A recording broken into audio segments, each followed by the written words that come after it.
So today I'm going to instruct you on how to express sets of numbers using different notations. We're going to learn three notations. You should be kind of familiar with a couple of them already, but this will be a good reminder. So what we're going to do to begin with is we're going to look at all of the numbers between 2 and 8, and we're going to be inclusive of the 2 and the 8 themselves. So the first and most obvious way is a way that you learned back in, I don't know, probably elementary school, is it's simply a number line. So we can draw ourselves a number line, which is not all that easy to do when it's humid in here.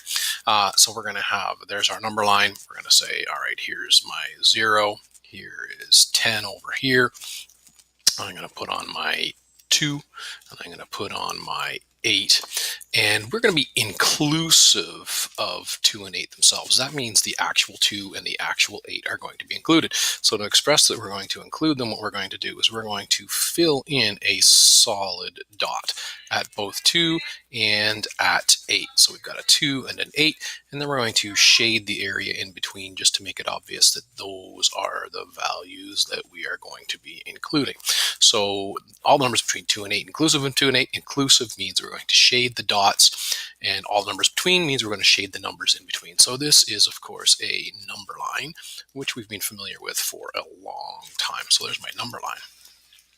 Next one we're going to do is we're going to do something called interval notation. And interval notation is fairly intuitive, and we're going to start interval notation by putting the smallest number from the set, which in this case is 2, and we're going to put the largest number that's contained within the set, which is of course 8.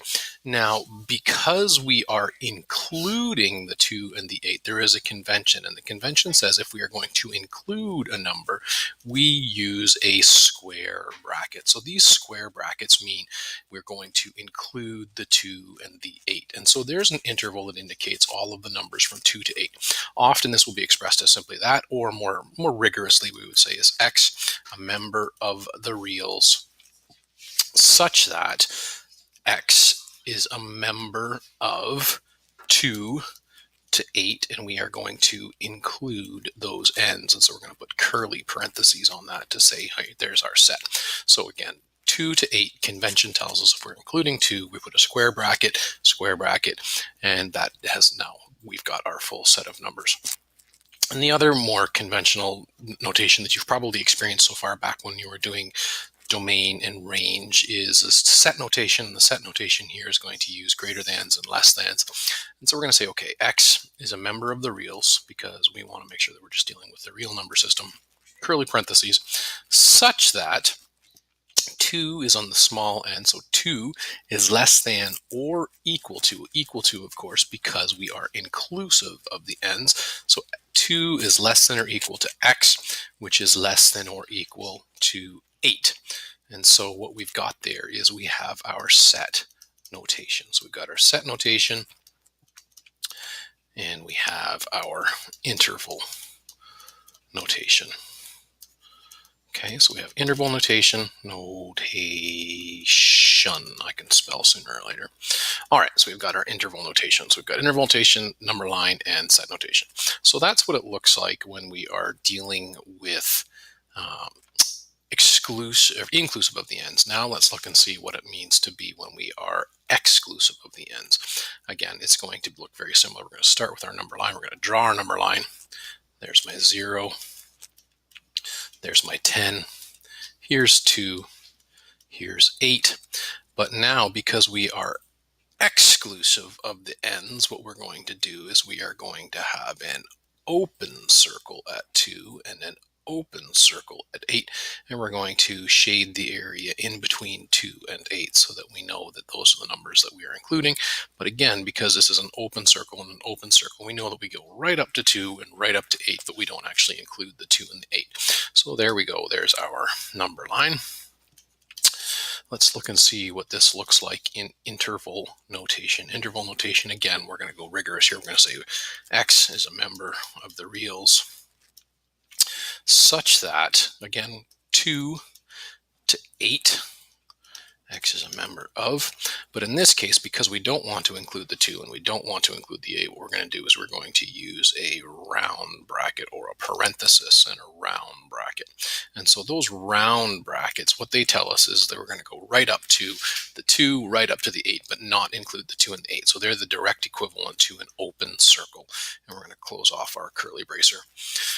And then if we go into our set notation, again, we're probably all familiar with this. It's going to be X, a member of the reals, such that 2 is less than X is less than 8. Put our curly parentheses around indicating we've got a set notation. And in this case, we don't have a less than or equal to. What we've got is simply just a less than, indicating that we get right up to 2, we get right up to 8, but we're not going to include them. Okay, so that's how we can define a contained set of numbers in 3 different methods. Now let's look at and explore how it might look if we are going to do an open-ended. So imagine that we want all numbers larger than 5. So what that would look like on a number line is pretty obvious. We're going to say here is my 5.